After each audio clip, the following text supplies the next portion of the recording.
प्रधानमंत्री मोदी जी ने चोरी चोरी कुछ ऐसे निर्णय लिए हैं जो पूरे देश भर के किसानों के साथ बहुत बड़ा धोखा है। पिछले दिनों मोदी जी ने निर्णय लिया है कि ट्रंप के दबाव में ये निर्णय लिया गया है कि अमेरिका से जो कपास इंडिया आती है अभी तक उस पे 11% ड्यूटी लगती थी। इस वजह से जो अमेरिका से कपास इंडिया आती थी, भारत के किसान जो कपास उगाते थे वो अमेरिका की कपास से सस्ती पड़ती थी और भारत के किसानों की कपास मंडियों के अंदर, बाजारों के अंदर बिक जाती थी।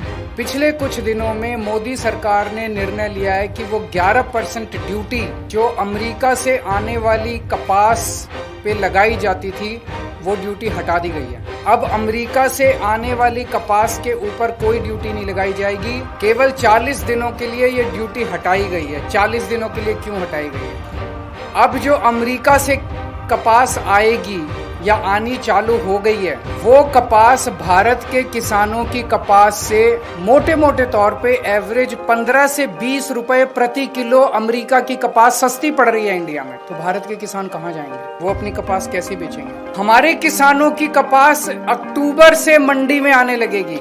अभी जुलाई के महीने में हमारे देश भर में किसानों ने अपनी कपास लगाई है, कर्जा लेके उन्होंने अपनी कपास की बिजाई करी है, उन्होंने अपना पैसा लगा दिया किसानों ने। वो कपास अक्टूबर से मंडियों में आने लगेगी, अक्टूबर से बाजार में आएगी हमारे देश के किसानों की कपास। तब तक 30 सितंबर तक हमारे देश की जो टेक्सटाइल इंडस्ट्री है वो अमेरिका की कपास खरीद चुकी होगी, वो सस्ती कपास खरीद चुकी होगी। उन्हें हमारे देश के किसानों की कपास की जरूरत ही नहीं होगी, जो महंगी भी होगी और तब तक उनकी जरूरतें भी पूरी हो जाएंगी। ये हमारे देश के किसानों के साथ धोखा हुआ है।